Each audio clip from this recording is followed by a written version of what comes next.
जय श्री कृष्णा। आइए सुनते हैं आज बुधवार के दिन भगवान बुद्ध की यह कथा। समतापुर नगर में मधुसूदन नामक एक व्यक्ति रहता था। वह बहुत धनवान था। मधुसूदन का विवाह बलरामपुर नगर की सुंदर लड़की संगीता से हुआ था। एक बार मधुसूदन अपनी पत्नी को लेने बुधवार के दिन बलरामपुर गया। मधुसूदन ने पत्नी के माता पिता से संगीता को विदा कराने के लिए कहा। माता पिता बोले, बेटा आज बुधवार है। बुधवार को किसी भी शुभ कार्य के लिए यात्रा नहीं करते। लेकिन मधुसूदन नहीं माना। उसने ऐसी शुभ अशुभ की बातों को न मानने की बात कही।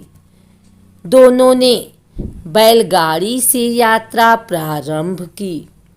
2 कोस की यात्रा के बाद उसकी गाड़ी का एक पहिया टूट गया। वहाँ से दोनों ने पैदल ही यात्रा शुरू की। रास्ते में संगीता को प्यास लगी। मधुसूदन उसे एक पेड़ के नीचे बैठाकर जल लेने चला गया। थोड़ी देर बाद जब मधुसूदन कहीं से जल लेकर वापस आया तो वह बुरी तरह हैरान हो उठा, क्योंकि उसकी पत्नी के पास उसकी ही शक्ल सूरत का एक दूसरा व्यक्ति बैठा था। संगीता भी मधुसूदन को देखकर हैरान रह गई। वह दोनों में कोई अंतर नहीं कर पाई। मधुसूदन ने उस व्यक्ति से पूछा, तुम कौन हो और मेरी पत्नी के पास क्यों बैठे हो? मधुसूदन की बात सुनकर उस व्यक्ति ने कहा, अरे भाई, यह मेरी पत्नी संगीता है। मैं अपनी पत्नी को ससुराल से विदा कराकर लाया हूँ।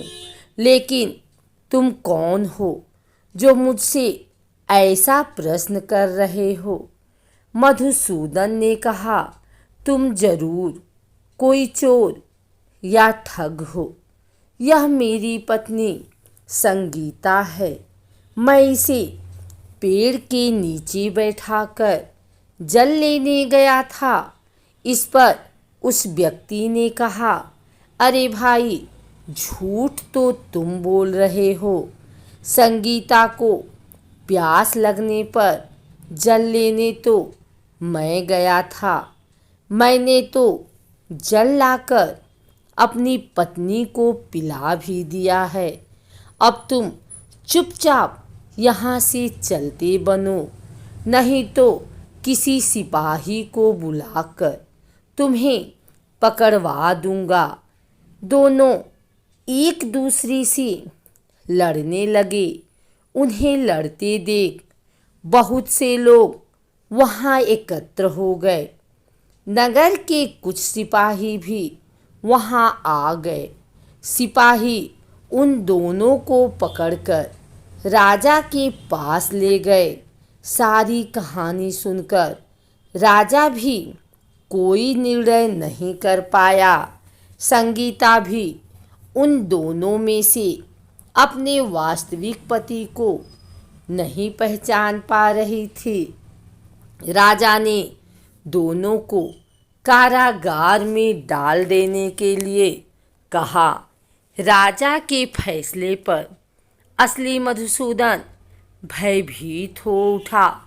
तभी आकाशवाणी हुई, मधुसूदन, तूने संगीता के माता पिता की बात नहीं मानी और बुधवार के दिन अपनी ससुराल से प्रस्थान किया। यह सब भगवान बुद्ध देव के प्रकोप से हो रहा है। मधुसूदन ने भगवान बुद्ध देव से प्रार्थना की कि हे भगवान बुद्ध देव, मुझे क्षमा कर दीजिए, मुझसे बहुत बड़ी गलती हुई। भविष्य में अब कभी बुधवार के दिन यात्रा नहीं करूँगा और सदैव बुधवार को आपका व्रत किया करूँगा। मधुसूदन के प्रार्थना करने से भगवान बुद्ध देव ने उसे क्षमा कर दिया। तभी दूसरा व्यक्ति राजा के सामने से गायब हो गया। राजा और दूसरे लोग इस चमत्कार को देखकर हैरान हो गए। भगवान बुद्ध देव की इस अनुकंपा से राजा ने मधुसूदन और उसकी पत्नी को सम्मानपूर्वक विदा किया। कुछ दूर चलने पर रास्ते में उन्हें बैलगाड़ी मिल गई। बैलगाड़ी का टूटा हुआ पहिया भी जुड़ा हुआ था। दोनों उसमें बैठकर समतापुर की ओर चल दिए। मधुसूदन और उसकी पत्नी संगीता दोनों बुधवार को व्रत करते हुए आनंदपूर्वक जीवन यापन करने लगे। इस तरह भगवान बुद्ध देव की कृपा से उनके यहाँ खुशियाँ बरसने लगी। इस तरह जो स्त्री पुरुष विधिवत बुधवार का व्रत करके व्रत कथा सुनते हैं, भगवान बुद्ध देव उनके सभी कष्ट दूर करते हैं। बुधवार का दिन व्रत रखने के लिए उत्तम माना गया है। इस दिन बुद्ध देव के साथ भगवान गणेश की पूजा भी की जाती है। मान्यताओं के अनुसार बुधवार के दिन व्रत रखने से जीवन मंगलमय हो जाता है। ऐसा कहा जाता है कि इस दिन व्रत रखने से बुद्धि में वृद्धि होती है। पौराणिक मान्यताओं के मुताबिक बुधवार के व्रत की शुरुआत विशाखा नक्षत्र युक्त बुधवार से होनी चाहिए। ऐसा कहा जाता है कि जो इंसान विधि पूर्वक बुधवार का व्रत रखता है, उसकी हर एक मनोकामना पूरी होती है। बुधवार का व्रत रखने से जीवन में सुख शांति बनी रहती है तथा व्यक्ति समृद्धशाली बनता है।